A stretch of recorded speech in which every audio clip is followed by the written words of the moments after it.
Les portes se ferment, je pense que c'est le signal qu'on peut commencer la table ronde. Donc merci à vous d'être là pour assister à un challenge qui est assez important, parce qu'on a 55 minutes pour traiter d'un sujet qui est très large. Comment redonner sa place au collectif? Pour évoquer ce sujet, on a 4 invités autour de la table. Valérie Vézinet, qui est DRH France et Afrique francophone de PwC. Thierry Roger de Elior. Laurence Laduré-Contet, qui est DRH et présidente de Thales Global Service. Et Jacques Hadou de Edenred. Alors, déjà, ce qu'on va éviter de faire, c'est de poser la question bateau qui consiste à savoir comment le collectif a été impacté pendant la crise de coronavirus, parce que heureusement, on en est sorti. Mais alors, peut-être, la première question pour ouvrir le débat, c'est de se dire, quand les salariés sont revenus, est-ce que le rapport au collectif a changé dans vos entreprises respectives? Qui se lance? Tu vas, Jacques? Oui. Alors, d'abord, malheureusement, la crise du Covid n'est pas terminée partout. Et on peut constater, effectivement, y compris en Europe récemment, j'étais avec mes collègues roumains, que voilà, c'est reparti, ça a flambé, et on voit bien que la Belgique remet le télétravail à partir de lundi. Donc en France, je pense que ça va plutôt pas trop mal, mais quand on regarde la situation au niveau mondial, malheureusement, on est constamment sur des hauts et des bas. Et c'est d'ailleurs un des problèmes, c'est qu'on commence à rétablir du collectif, et après, voilà, il va peut-être falloir à nouveau redemander aux gens d'être chez eux. On est dans une situation qui varie et qui est très complexe à gérer. Après, effectivement, si on prend le cas plus spécifique de la France, où on va dire que depuis septembre, on est revenu en gros sur une situation à peu près normale, c'est, oui, je pense qu'il y a eu une aspiration quand même, je pense d'une majorité de collaborateurs, en tout cas si je prends le cas d'Edenred, à revenir sur le travail, être satisfait de retrouver l'équipe, le collectif, la présence. Mais ça varie, et ça peut varier en fonction du statut, en fonction des âges, et puis aussi en fonction des métiers. Comme je vous le disais à la préparation, moi j'ai constaté que sur tous les métiers, on va dire autour de la technologie, des grands métiers, des grands mondes de l'informatique, il y a sans doute de côté de ces métiers-là une aspiration beaucoup plus forte au travail à distance qu'on peut l'avoir, je dirais, dans d'autres types d'activités. Voilà. Mais donc, si je devais résumer, oui, globalement, une volonté de revenir sur site avec un travail hybride, certes, mais en tout cas une aspiration et un plaisir à revenir sur site, mais qui n'est pas forcément distribué partout de la même manière. En tout cas, aucun de vos collaborateurs n'a voulu retourner une situation pré-Covid. Non. Par contre, on a eu des gens qui avaient déménagé, oui, pendant le Covid, et qui sont arrivés, qui nous ont dit, ben voilà, maintenant j'habite à Rennes, j'habite au Mans, j'habite à Bordeaux, qu'est-ce qu'on fait? Ouais, mais le poste, il est à Paris. Hein. Donc, et à partir du moment où on a décidé de ne pas avoir de ce qu'on appelle le full remote, c'est-à-dire il a fallu trouver des solutions. Mais effectivement, il y avait des gens qui, pendant le Covid, sans nous avertir, avaient déménagé. En misant sur un 100% télétravail. Voilà, ou en disant peut-être que le Covid serait éternel et donc il serait constamment en télétravail. Donc mauvais pari.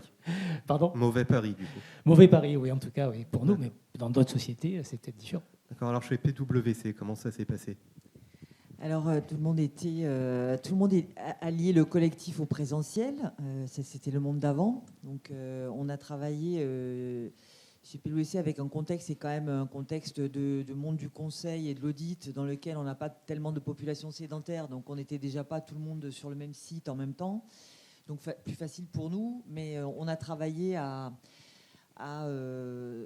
éliminer ce lien direct entre le présentiel et le collectif pour l'organisation de travail hybride dans laquelle on est rentré et qu'on a pérennisé, faire en sorte que le collectif ne signifie pas forcément présentiel. Et donc on a travaillé sur qu'est-ce que c'est que le collectif de manière distancielle, voire asynchrone parfois, puisqu'on n'est pas forcé de travailler en même temps sur les mêmes sujets sur lesquels on est embarqué. Donc on a vraiment dû travailler, nous, sur des nouveaux rituels pour créer ces notions de collectif à distance qu'on a voulu pérenniser. Donc ça, c'est un premier sujet. Et sur le présentiel, en fait, on s'est vite rendu compte, alors depuis évidemment qu'on est un peu sorti du 100% distanciel et des pics de Covid, on s'est assez rapidement rendu compte que le monde avait changé, mais qu'il fallait qu'on embarque notre management dans ces évolutions parce que il y a quelque chose qui a changé, c'est que dans le monde d'avant, tous les matins, on se levait, il n'y avait pas de questions à se poser, on allait au bureau. Aujourd'hui, ça a changé. Et donc, la question qu'on a pour le management, enfin la question des managers et les réponses qu'on leur apporte, c'est quels que soient finalement les rituels que vous créez pour vos équipes, à distance, en présentiel, vous devez devenir explicite. Avant, implicitement, on allait au bureau. Aujourd'hui, quand les managers sont retournés après la crise Covid et qu'ils nous ont dit mais comment on fait pour les faire revenir au bureau, la réponse c'est juste de leur dire dites-leur en fait. Puisqu'ils peuvent. Aujourd'hui, ça n'est plus une donnée de base que tous les matins je me lève et je vais au bureau.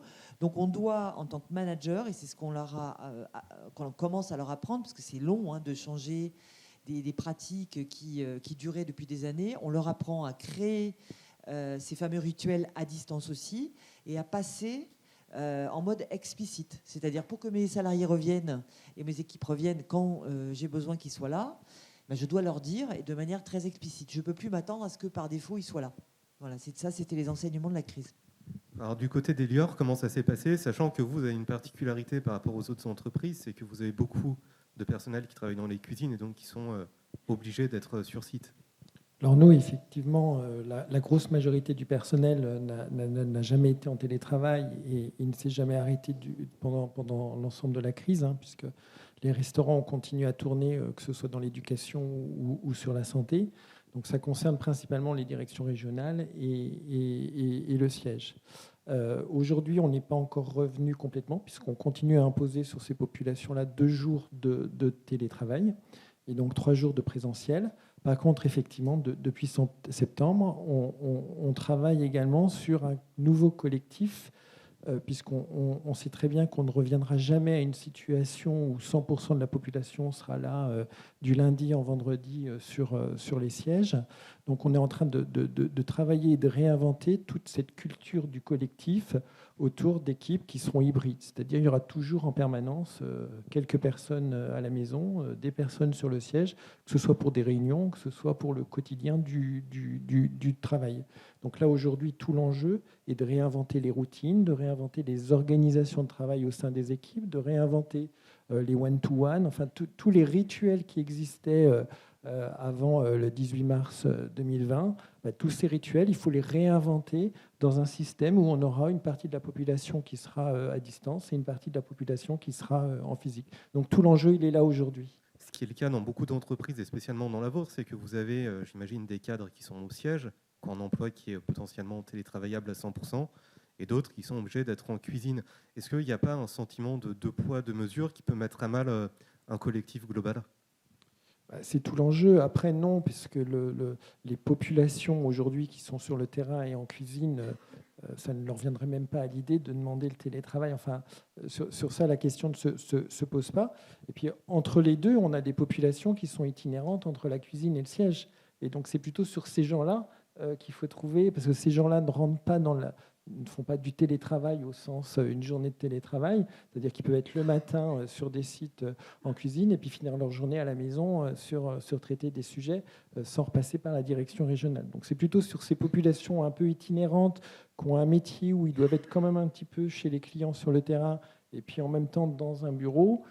Voilà, c'est quelle est la position et la situation de ces gens-là ? Est-ce qu'ils doivent revenir à un bureau qui est dans une direction régionale ou dans un site, ou est-ce que si c'est systématiquement du télétravail ?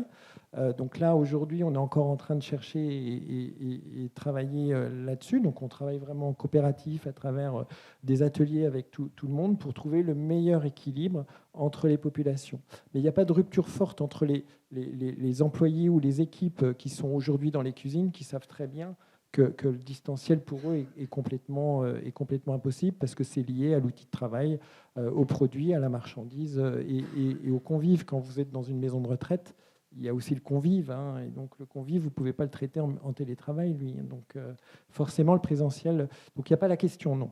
D'accord. Laurence, la durée chez Thales Global Service, comment ça s'est passé ?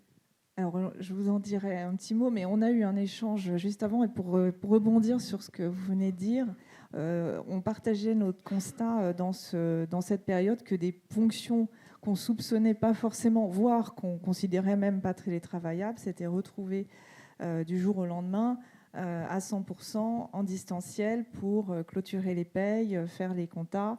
Et ces équipes pour Thales Global Service, qui est un centre de services partagés, en fait, se sont retrouvés effectivement complètement en télétravail et ça a cassé un peu les idées reçues qu'on avait sur ces métiers.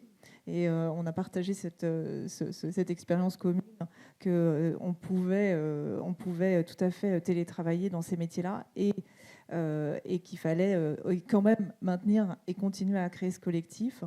Et chez TGS et chez Thales plus globalement, il y a une démarche qui a été lancée dès la fin de l'année, dès le milieu de l'année 2020, qui a été baptisée le Smart Working. Ça venait d'ailleurs de l'expérience de nos collègues d'Angleterre qui réunissaient l'équipe autour d'une charte avec un canevas, en fait, plutôt à passer en revue en équipe pour adresser toutes les composantes de cette nouvelle façon de travailler, se recréer ce collectif en revisitant à la fois les questions de la communication de l'équipe, les questions du fonctionnement de ces réunions, toujours bien sûr dans un cadre hybride avec une partie de l'équipe à distance, une partie en présentiel, les outils collaboratifs qu'on allait utiliser ensemble, les rituels, les célébrations des fins de projet, des réussites, et puis les objectifs de l'équipe, bien sûr, le projet, en quoi il consiste, qu'est-ce qu'on fait, quels sont nos objectifs. Et donc les équipes on a déployé ce projet de Smart Working dans Thales et spécifiquement donc dans TGS à partir de ce canevas pour amener les collaborateurs et leurs managers à réfléchir à la nouvelle façon de travailler ensemble. Voilà en partie pour une illustration de notre prise en compte du collectif après cette période de crise sanitaire. D'accord. Après ce premier tour de table, je pense qu'il y a deux termes, à mon avis, qui ressortent. Il y a la notion de travail hybride et puis il y a la notion que vous avez évoquée, Valérie Vézinet, de rituel. Alors justement, les RH, quel type de rituel vous mettez en place pour justement favoriser le collectif dans un mode de travail hybride ? Alors en effet, cette question des rituels, elle était importante et on s'est rendu assez vite compte que, étant donné la diversité de nos activités, donc de l'audit, des avocats, du conseil, des fonctions internes, etc., on s'est rendu compte assez vite que ça ne pouvait pas être dicté par une fonction RH ou un business central. Et donc on est rapidement passé à des groupes de travail qui ont défini ce qu'on appelle en fait des cas d'usage. Donc, quand est-ce qu'il est plus efficace de travailler en présentiel ensemble ? Quand est-ce qu'il est moins efficace ou équivalent de travailler du bureau ou équivalent du bureau ou en distanciel ? Et donc, ce sont ces cas d'usage, en fait, qui deviennent, parce que c'est évidemment toujours du work in progress, mais qui deviennent les nouveaux rituels des équipes. Donc on sait que par exemple pour les équipes, lorsqu'on a une équipe de grande taille où on va avoir une réunion qui va être du top-down, on sait que ça peut se faire de manière tout aussi efficace à distance.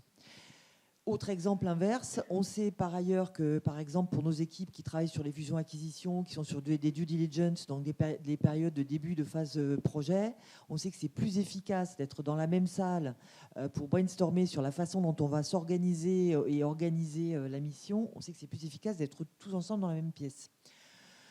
Par ailleurs, donc ça c'est les cas d'usage définis par les différents business, et par ailleurs, on a pu identifier, ça je pense que vous êtes tous conscients que pendant les confinements, on a bien identifié qu'il y en avait qui étaient très, on va dire, très à l'aise de télétravailler, d'autres beaucoup moins à l'aise, soit parce qu'ils étaient dans des locaux, dans des appartements exigus, ou avec des enfants en bas âge, ou avec des circonstances privées qui rendaient le télétravail moins facile ou moins agréable. Et donc, au-delà des cas d'usage, il y a aussi la flexibilité qu'on apporte à des salariés. D'ailleurs, on a beaucoup de juniors. Vous savez qu'on est un gros employeur de jeunes diplômés. Et donc, ces jeunes diplômés-là sont souvent dans des appartements exigus en région parisienne.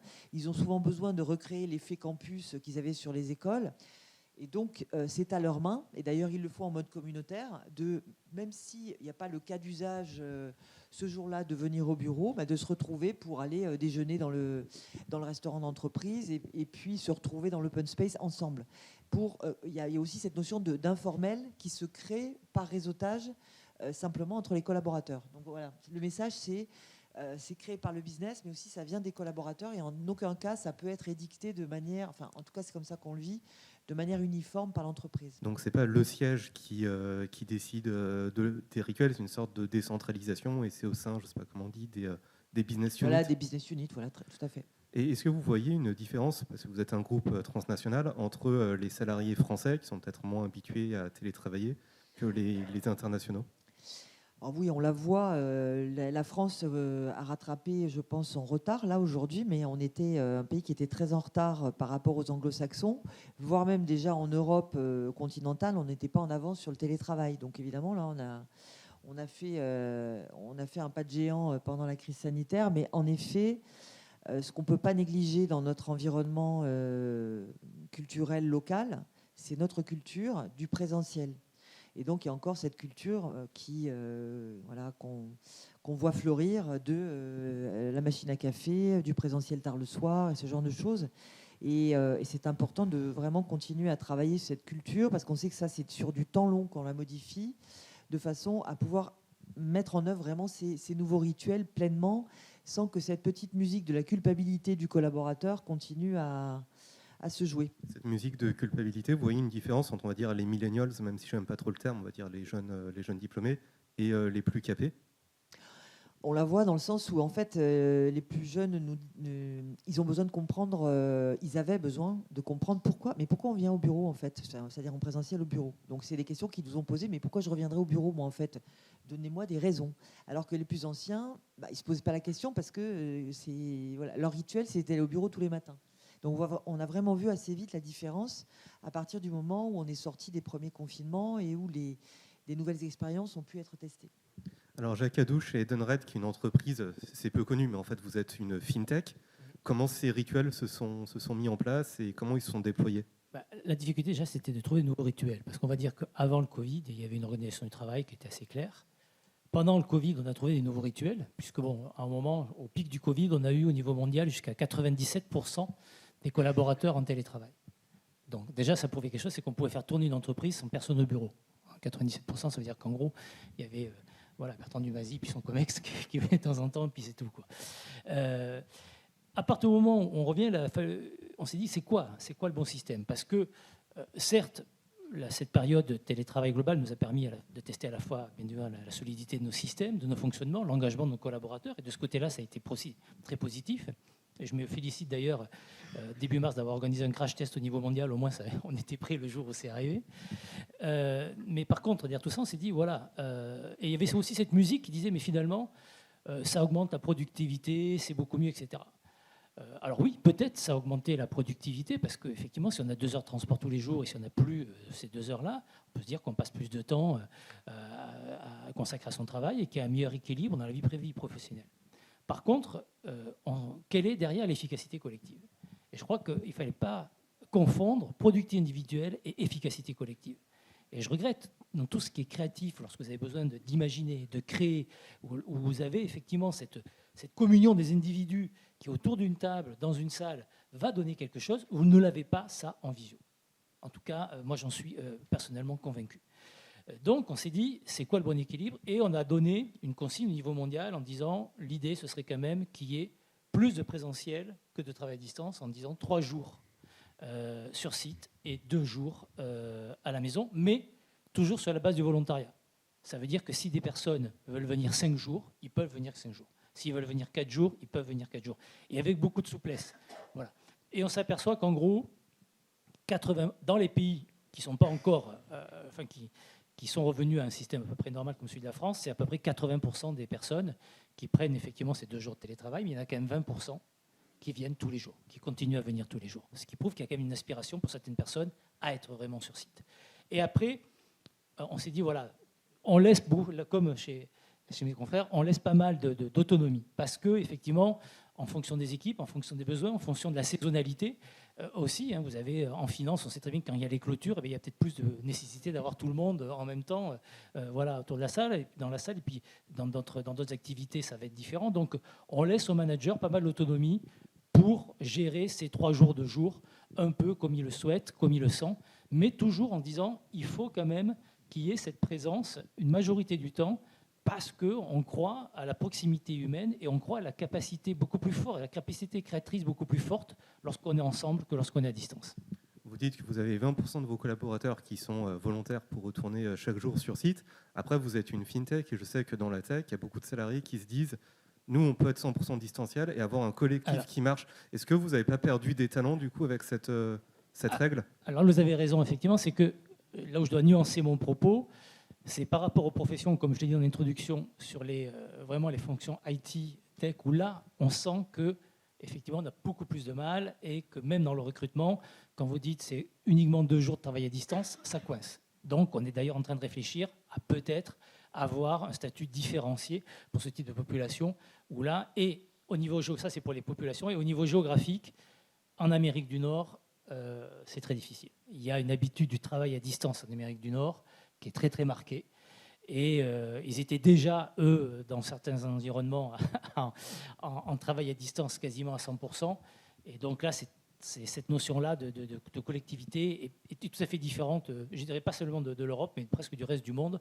Et c'est vrai que ils pensent le travail différemment de ce qu'on peut avoir en Europe. Donc de fait, on va sur un collectif qui est 2 poids 2 mesures avec certaines professions qui peuvent télétravailler à satiété et d'autres non. Je ne dirais pas ça, mais en tout cas, vous savez, aujourd'hui, on vit dans un monde où l'agilité est nécessaire. Donc je crois qu'il ne faut pas être obtus.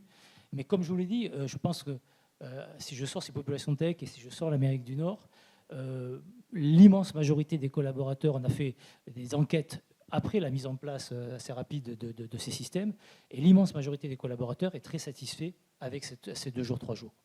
Parce que, voilà, il y a quand même...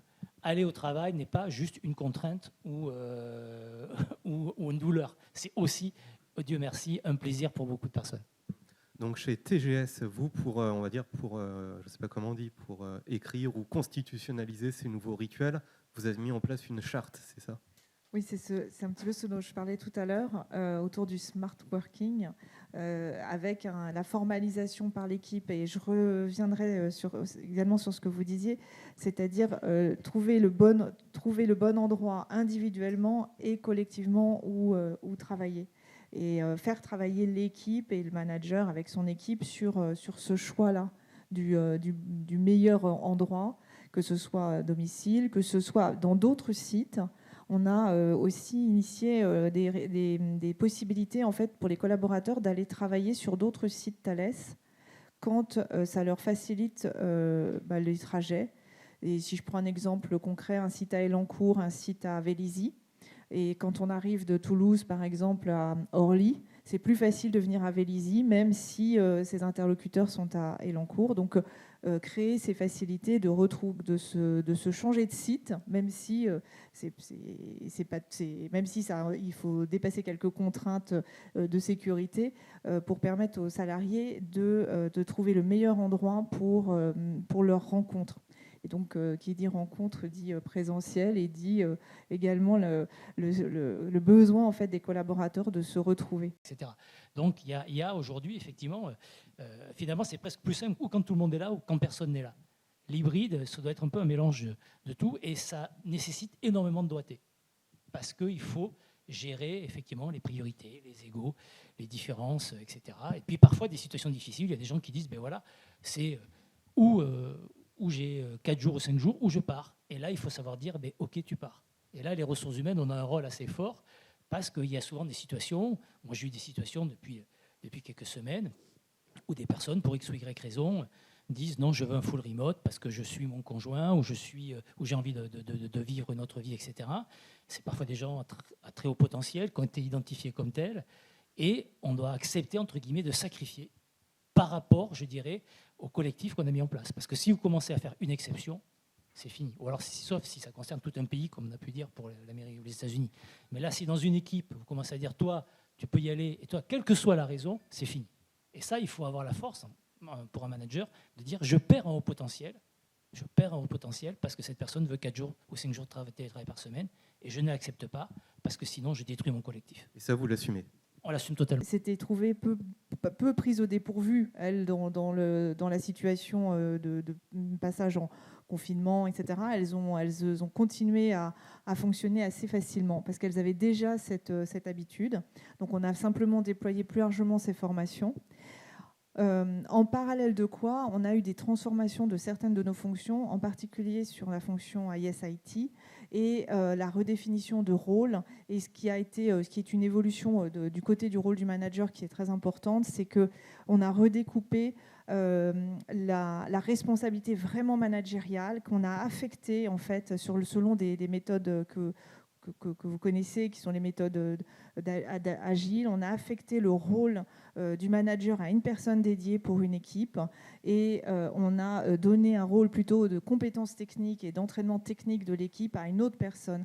Donc on a plutôt déployé des plans de formation pour accompagner cette transformation des métiers, et notamment sur les métiers de l'IS/IT, avec ce rôle de manager concentré sur une personne qui ne fait que ça, en fait, qui est responsable d'accompagner son équipe dans son développement de compétences, dans sa carrière, dans ses choix et son développement personnel, et pas sur la dimension purement technique de délivrance de projets. Et ça, c'est on va dire une fiche de poste qui n'existait pas avant? Absolument.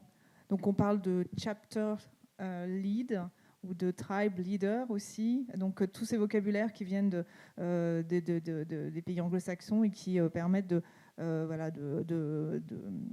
transformer des fonctions, notamment, encore une fois, sur les fonctions IS/IT. Mais ça a un effet de résonance dans d'autres fonctions qui s'inspirent de ces approches-là, qui sont assez pleines de bon sens et qui marchent assez bien. D'accord. Et vous, Valérie Vézinet, à PwC, alors le rôle du manager, est-ce qu'il a été repensé, refondu? Et si oui, avec des vrais supports de formation? Alors on a fait le choix de ne pas proposer de nouvelles formations parce qu'on avait déjà un catalogue de formations assez complet pour nos managers. On a une approche plutôt en mode tips and tricks sur le sujet du travail à distance.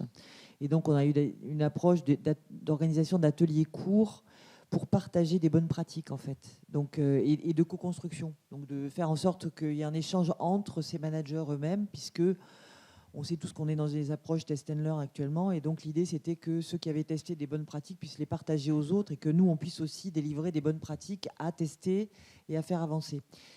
Le point d'attention qu'on a eu et qu'on a encore avec notre groupe de management, c'est le sujet de détection des signaux faibles, parce qu'on sait que quand on est à distance, il est plus difficile de détecter le fait qu'un collaborateur se sente un peu moins bien que d'habitude, pour d'ailleurs diverses raisons, surcharge d'activité, voire raisons personnelles. Et ça, c'est plutôt ça le point de focus qu'on a. Plutôt que les bonnes pratiques de management à distance, parce que ça, c'était pas forcément, comment dire, quelque chose sur lequel les managers étaient conscients. Et donc, dès pendant le premier confinement, on a vraiment fait en sorte de les aider sur ce sujet-là à avoir des conversations extrêmement directes avec leurs collaborateurs et de ne pas supposer qu'après le ça va habituel, oui. On peut s'arrêter là hein, quand on est en face à face, alors qu'à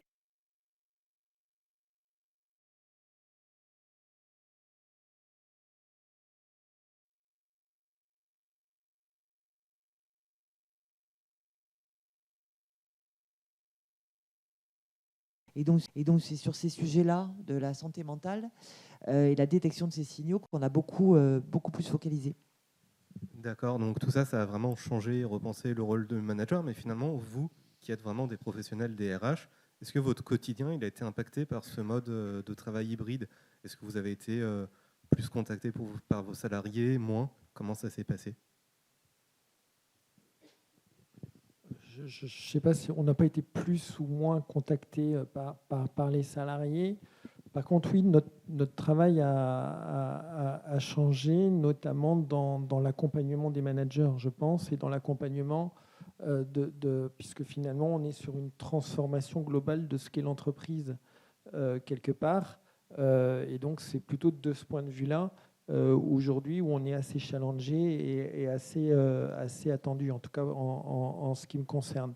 Après, sur la relation directe avec les salariés, pas plus qu'avant, ni moins qu'avant, je dirais. Ça n'a rien bouleversé de façon fondamentale de la distance ou du télétravail. C'est globalement plus ces impacts à l'intérieur de l'entreprise qui, entre guillemets, nous amènent un petit projet de plus dans notre besace, quoi. C'est plus qu'un petit projet quand même. Jacques Adou. Oui, moi je crois que ça a très très nettement accentué et accéléré le phénomène d'individualisation. Aujourd'hui, effectivement, je crois que le collaborateur se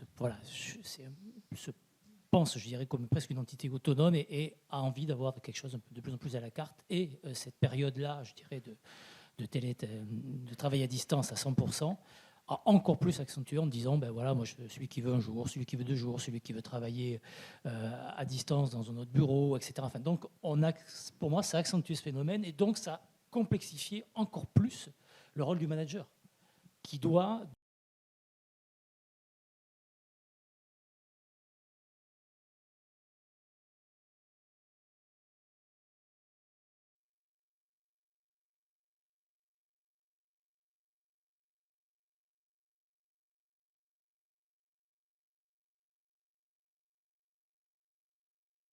ce collectif, de gérer ce collectif, et ils sont face à des gens qui, finalement, pour une certaine partie d'entre eux, voient l'entreprise à travers, avant tout, leur prisme, leurs aspirations, et finalement, le collectif, l'entreprise, ouais, ça vient en second.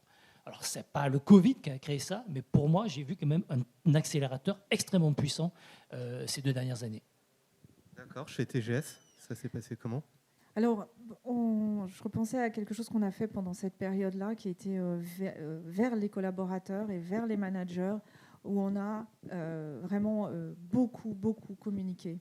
Ce que l'on faisait de façon régulière, peut-être un peu par habitude sur certains modèles, en fait, on a transformé notre communication interne pour avoir un lien. D'ailleurs, le petit journal, on l'a appelé Gardons le lien pendant toute cette période. Et on a beaucoup communiqué et réuni à travers des sessions Teams les collaborateurs, les managers pour vraiment être très connectés avec toutes les personnes pendant ces presque 2 années. Alors, on est dans la dernière ligne droite, malheureusement, de la table ronde. On va arrêter peut-être de parler management et psychologie pour être dans un truc qui est peut-être un peu plus trivial et plus logistique. Mais c'est la question des bureaux, puisqu'on a beaucoup de salariés effectivement qui ne reviennent pas ou qui reviennent en pointillé. On est dans un monde hybride. Votre lieu de travail, du coup, est-ce qu'il a changé concrètement ? Peut-être chez PwC ?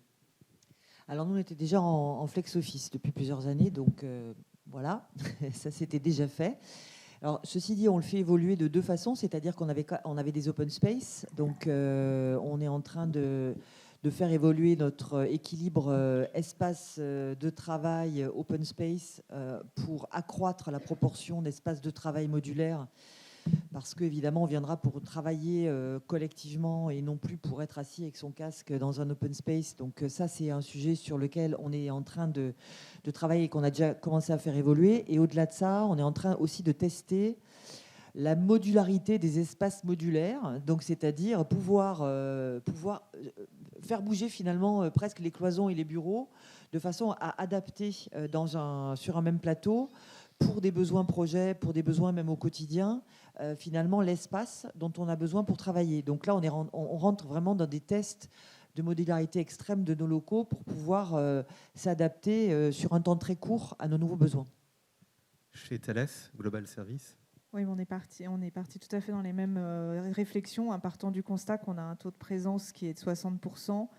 Des open space, aujourd'hui, on est en open space qui sont donc partiellement inutilisés, et surtout une rigidité de ces espaces de travail qui sont open space, salle de réunion, box. Et donc, par rapport à ce qu'on vient faire sur le lieu de travail, c'est pas tellement adapté, parce que quand on veut se réunir, qu'on veut pas avoir de table, alors elles sont toutes ficelées avec les câbles informatiques, on peut pas les bouger. On peut pas vraiment faire ce travail-là. On a quelques salles qui s'appellent des IOBIA qui sont pas mal, mais pas suffisamment. Et les études comment, pardon ? IOBEA. C'est des salles avec des écrans tactiles qui, elles, sont un peu plus équipées pour faire du travail de création, mais elles sont peu nombreuses et elles ne répondent pas vraiment à ce besoin-là. Et donc, on a fait des études, on a identifié que les collaborateurs avaient besoin d'endroits pour se réunir. Pas de grandes salles, mais plutôt des box, des petites salles de réunion. Que ces salles de réunion, elles soient modulables, qu'on puisse pousser les tables, qu'on puisse écrire sur les murs, qu'on puisse réduire l'espace ou l'agrandir si on a un petit groupe un peu plus important. Et donc, on est en train de travailler là-dessus pour rendre nos espaces de travail plus collaboratifs.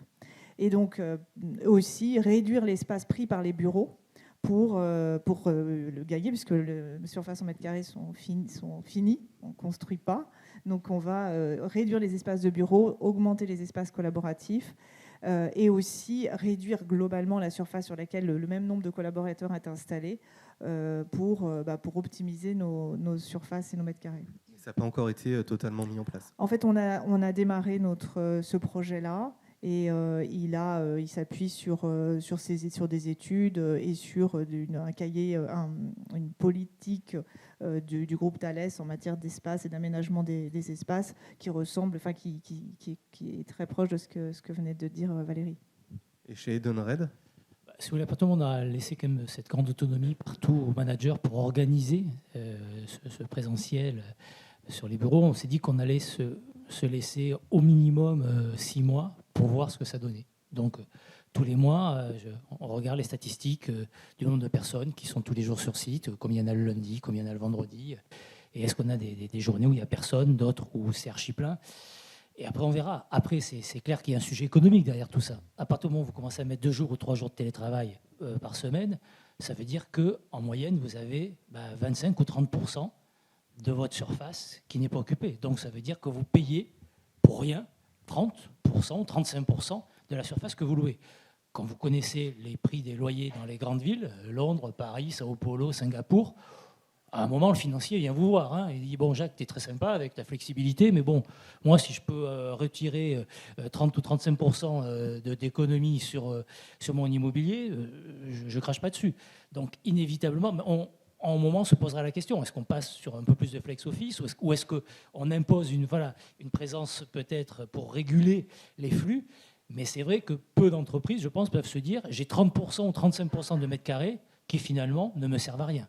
Mais on a d'abord voulu quand même expérimenter pour voir si les choses se régulaient d'elles-mêmes ou pas. Et si vous vérifiez les choses mois par mois, est-ce que vous voyez que certains dispositifs permettent justement de booster le collectif ? Nous, on a demandé quand même aux managers en disant essayez de lisser pour éviter les jours où il n'y a personne, les jours où tout le monde. Globalement, ça ne marche pas trop mal, à part le vendredi. Voilà. Le vendredi, en gros, il y a en moyenne 50% des surfaces qui sont vides. Et encore, ça peut descendre les veilles de pont ou de vacances à plus bas. Le reste de la semaine, c'est à peu près. Mais le vendredi, ouais, il y a une grosse chute. Et chez Elior ? Il y a aussi une réflexion qui est menée. Alors, on en est vraiment au début. Nous, il y a un sujet supplémentaire qui n'a pas été abordé. C'est aussi pour le retour une forte demande de la sécurité et notamment des distanciations. Enfin, ça, c'est aussi rentré dans... Voilà. On est sur une tour à la Défense, donc les ascenseurs, enfin tous ces espaces-là. Donc il y a une forte demande des collaborateurs au retour de travailler là-dessus. Nous, les salles de réunion, on a plutôt tendance effectivement à les faire grandir pour ces raisons-là. Et effectivement, on a le problème des salles où les tables sont collées avec des câbles. Et voilà, donc c'est travailler sur le mobilier, etc., pour pouvoir avoir plus de distance les uns des autres. Voilà. On en est au début, il y a des enjeux sur le sujet. C'est une des conditions que nous posent les collaborateurs pour revenir physiquement au travail, la sécurité. Donc voilà, on est dessus, mais pareil, on se donne le temps aussi de la reprise et de voir les habitudes, comment elles vont se remettre en place quand il commence à y avoir un petit peu de monde sur les sites. D'accord, merci beaucoup. En un peu moins d'1 heure, on a balayé pas mal de choses, donc c'était assez dense, c'était assez riche. J'espère qu'on vous a apporté des éclairages pratiques. On va laisser la place à la prochaine table ronde qui, elle, est vraiment apparemment centrée sur justement le bureau. Ça s'appelle Digital et Flexible Workplace. Donc si ça vous intéresse, c'est dans quelques minutes.